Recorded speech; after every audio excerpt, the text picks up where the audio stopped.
안녕하십니까, 마이다스입니다. 자, 오늘 월요일장 굉장히 중요한 시장이었죠. 중국 시장에 온 이목이 다 쏠렸던 시장이고요.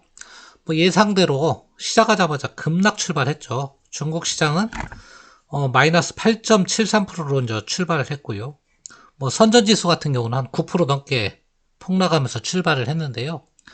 우리가 생각했던 것보다 5에서 보통 7% 정도 예상을 했는데 더 크게 낙폭을 내면서 출발을 했는데, 우리 시장은요, 그 출발과 동시에 바로 반등을 시작했습니다. 그래서 이제 코스닥은 빨간불이 나왔고요. 코스피도 낙폭을 상당 부분 만회를 했는데요. 이 부분이 이제 악재의 노출이다. 이제 말 그대로 그동안에 잠재되어 있던 악재가 노출됨으로 인해서 그 악재가 시장에 반영됐기 때문에 반등을 이룬 것이다. 그 말씀을 드리고요. 오늘 시황은 여기 뭐 이 정도로 끝내겠습니다. 뭐 더 언급할 내용은 없고요. 자, 그 다음에요. 오늘은 선거주, 정책 테마주에 대해서 제가 얼마 전에 말씀을 드렸는데요. 뭐 저는 원래 테마주, 정책 뭐 이런 거, 정책주 이런 거 별로 좋아하진 않지만 그래도 정책 테마주가 꼭 뭐 하루에 뭐 30%씩 널뛰게 하는 그런 종목만 있는 것이 아니고요. 장기적으로 우리가 조금 추이를 한번 이제는 봐야 될 때가 아닌가 싶어서 한 두 종목을 제가 소개해 드릴까 하는데요. 자, 한전하고 두산중공업이에요. 대표적인 탈원전 피해주죠. 그런데 왜 피해주를 들고 왔느냐? 정권도 안 바뀌었는데. 자, 지금은 이제 그런 부분이 물론 주가에는 다 반영이 돼 있고요. 그 다음에 4월 15일 날 선거가 앞두고 있고, 그 다음에 이제 대선은 내년 2년 정도가 남았는데요. 제가 예전에 한국전력이라는 종목을 소개할 때, 4월, 그러니까 한 올 2월 정도면 관심을 가져야 된다. 그런 얘기를 한 적이 있어요. 그게 다 선거하고도 연관이 돼 있는 건데요. 그래서 오늘은 왜 한전하고 두산중공업이 선거주고 정책 테마주냐, 그걸 간단히 설명을 드릴까 해요. 자, 피해주죠. 정책주가 아니고 우리가 뭐 탈원전을 하면서 대표적으로 피해를 본 종목을 꼽아라 그러면 한국전력하고 두산중공업을 꼽을 수가 있겠죠. 그런데 이 종목들이 이렇게 피해를 보고 있는데 왜 테마주라고 해서 들고 왔느냐? 그것은 자, 첫 번째 선거주기 때문에 들고 왔다. 누가 내세운 선거냐면 야당이 내세운 선거주예요. 그 무슨 얘기냐면 자유한국당에서 정책 공약으로 탈원전 폐기를 아마 2호 공약인가 그럴 거예요. 내놓았거든요. 왜 그럼 이 종목들을 관심을 가져야 되느냐? 먼저 탈원전 우리가 탈원전을 선언했지만 국제적으로는 아직도 탈원전을 하는 나라가 얼마 안 된다고 그랬죠. 유럽으로 꼽으라고 그러면 한 독일 정도.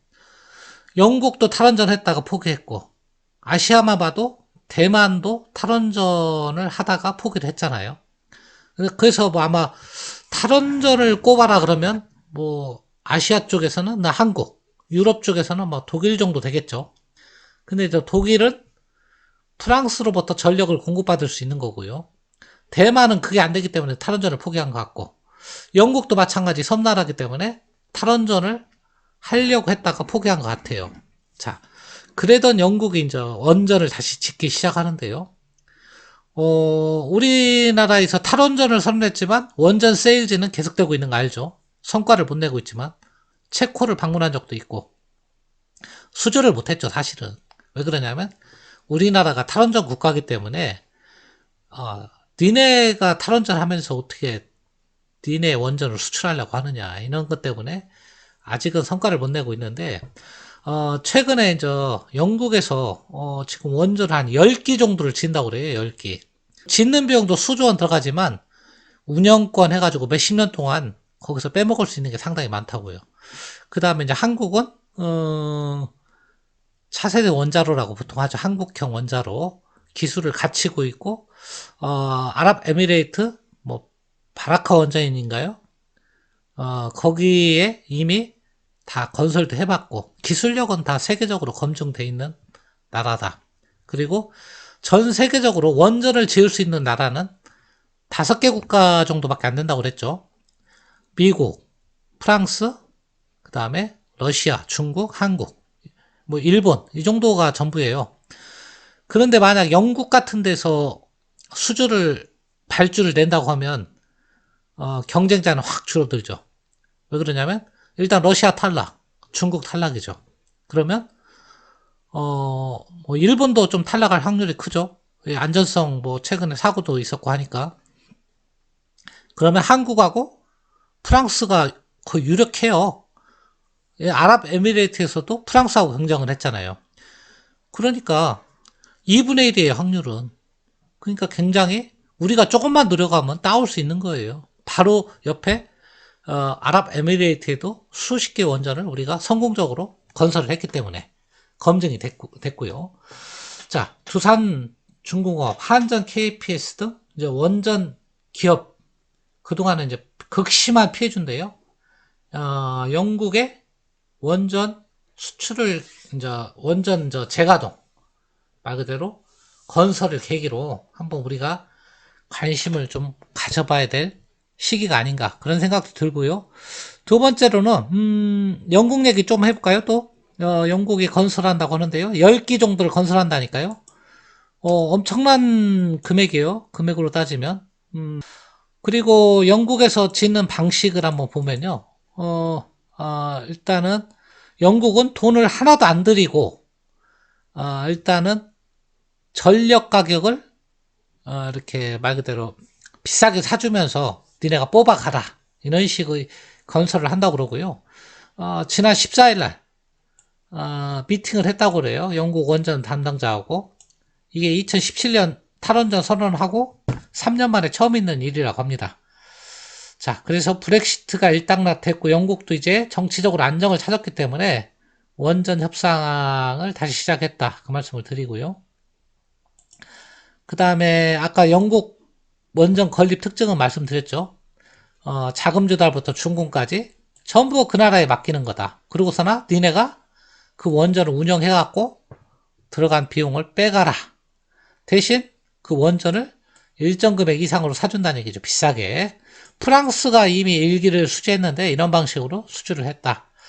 자, 관심이 굉장히 많아요. 이 원전을 지을 수 있는 나라들이 많지가 않기 때문에 원전 강국들이 지금 관심을 많이 보이고 있다. 영국 원전에 대해서. 하지만 실제 경쟁자는 한국하고 프랑스밖에 안 된다. 진짜 우리가 제대로 뛰어들면.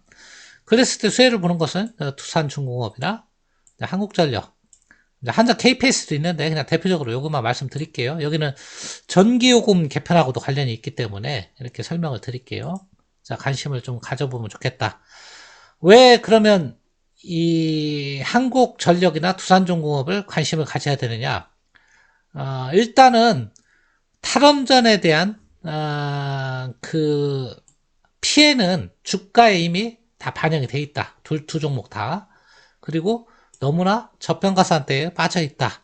물론 뭐 얘는 저평가가 아닐 수 있는데 얘는 정말 저평가죠. 자, 그리고 우리가 원전 세일즈를 탈원전은 했지만 원전 세일즈는 다시 시작했다. 물론 세일즈 한다고 해서 우리가 수주하라는 보장은 없어요. 왜 그러냐면 우리나라는 기술적으로는 검증됐다고 그랬죠. 한국형 이 경수로 설계 능력을 이미 갖추고 있고요. 이미 차세대 원자로도 아랍에미레이트 바라카 원전 건설하면서 다 검증이 됐고요. 그 다음에 운영 프로그램인 이 넵스까지 다 보유하는 한국은 기술면에서는 거의 완벽하다고 보면 돼요. 세계 최고다. 근데 이제 관건이 이거예요. 2년 동안에 탈원전을 선언하면서 인력 유출이라든가 그동안에 우리가 이 국제적으로 이 탈원전을 너무 홍보하다 보니까 저기는 자기 나라 탈원전 하면서 우리한테 원전 팔아먹으려고 하네. 이제 이런 부분이 수주의 걸림돌이 될 수가 있는 거죠.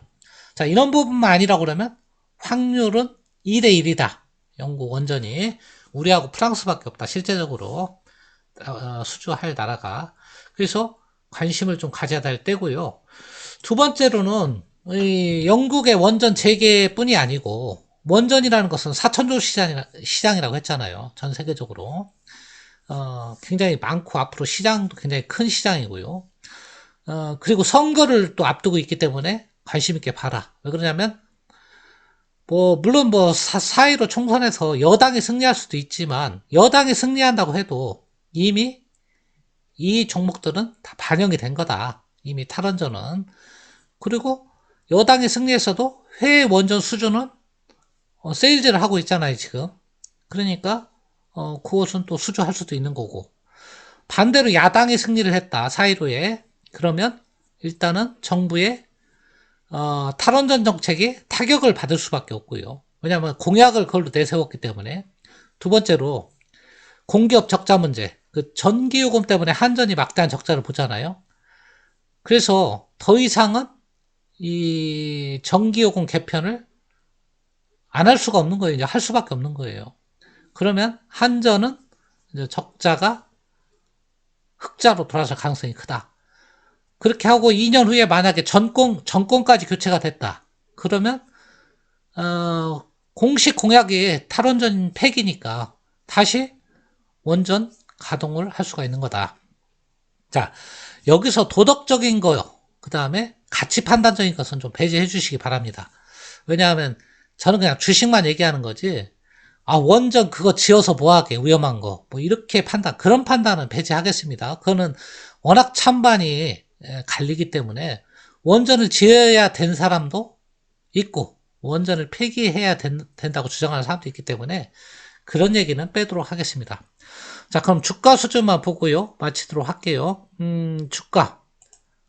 기술적 분석. 이런 거는, 기본적 분석은 빼겠습니다. 왜냐하면, 한국전력 같은 거 기본적 분석이 필요합니까? 워낙 저평가죠, 그러니까 그건 빼고요. 두산중공업은, 이것도 마찬가지예요. 저평가는 맞아요. 근데 이제 두산그룹 자체가 워낙 유동성 위기를 겪다 보니까, 두산 건설을 필두로, 최근에 이제, 두산이 이제 말 그대로 현물 출자하고 두산중공업에 이제 유상증자까지 참여하는 그런, 이제 워낙 유동성이 안 좋으니까, 그런 뉴스도 나오고 했는데요.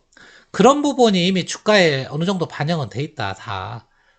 부도가 이제 거의 부도가 2m로 이제 떨어지는 것은 정말 유동성 위기를 겪는 수준이다. 그런 말씀을 드리고요.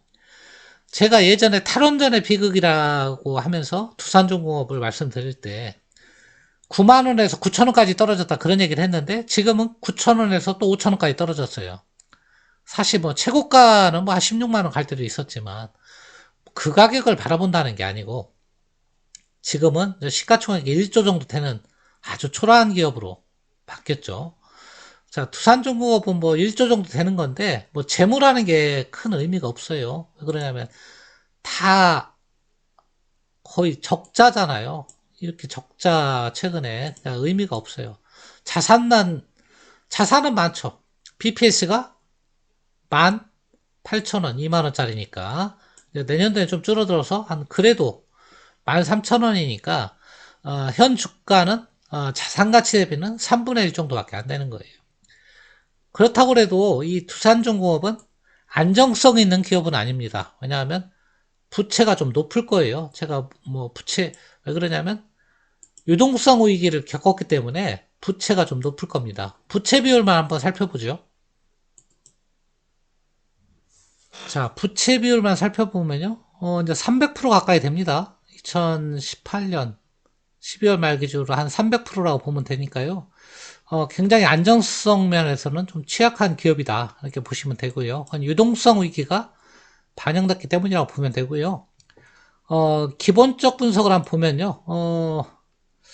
일단은 거의 바닥은 좀 거의 온 게 아닌가. 그런 생각이 좀 들어요. 물론 유동성 위기에 빠지면 이 밑으로 빠질 수도 있겠는데요. 지금 가격은 유동성 위기 직전 가격이다. 이렇게 보시면 되겠죠. 여러분이 보셔도 바닥을 하나, 둘, 셋. 지금 네 번째까지 이제 바닥을 찍고 있는데요.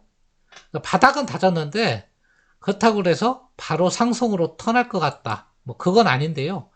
정책주로서 한 2년간 한번 끌고 가보자. 그런 의미에서 이 종목을 말씀드린 거고요. 차트상으로는 상당히 바닥에 근접했다. 이렇게 볼 수 있습니다. 자, 두 번째로 이제 한전을 제가 말씀드리려고 하는데요. 한전은 물론 탈원전에 피해 주기도 하지만 아까처럼 전기요금 개편이 내년에 이루어지면 이 종목도 워낙 가격은 싼 주식이니까요. 뭐 기본적 분석이나 이런 건 필요 없죠. 지금 25,000원이면요. 역사적 최저점에 근접했다 이렇게 볼 수 있어요. 그래서 이제 선거철 가까워졌으니까 정책주로 한번 이것도 접근해보자. 그 다음에 원전주로도 한번 접근해보자. 그런 차원에서 오늘 말씀드린 겁니다. 너무 이런 종목들은 짧게 봐서는 안 됩니다. 길게 봐야 됩니다. 길게 선거 이후까지를 다 생각하고 봐야 된다. 그 말씀을 드리고요. 차트는 뭐 참고로 한번 보면요. 이것도 아까 두산중공업하고 거의 똑같죠. 최저점까지 차트상으로 거의 왔습니다. 제가 작년도에 한전 얘기하면서 아직은 때가 아니다 했는데 이제는 한번 이런 종목도 IT 이런 것이 부담스러워서 못 사겠다. 그런 분들은 한번 관심을 가져볼 만한 가격대까지 왔어요. 그래서 한번 관심을 가져보시기를 바란다. 그 말씀을 드립니다. 자, 오늘은 이게 정책주라면 정책주고 선거주라면 선거주입니다. 한국전력하고 두산중공업 이렇게 두 종목을 이제는 조금 바닥이 온 것 같으니까 한번 관심을 가져봐야 될 종목들이 아닌가 그런 생각이 듭니다. 물론 시대 유행에는 맞지 않는 종목이니까요. 이런 종목을 싫어하시는 분이라면 뭐 쳐다볼 필요 없겠죠. 다만 관심 갖는 분이라면 이 종목에 투자할 시기가 좀 가까이 다가온 거 아니냐 그런 생각을 조심스럽게 개인적으로 의견을 내봅니다. 이상 마치겠습니다. 감사합니다.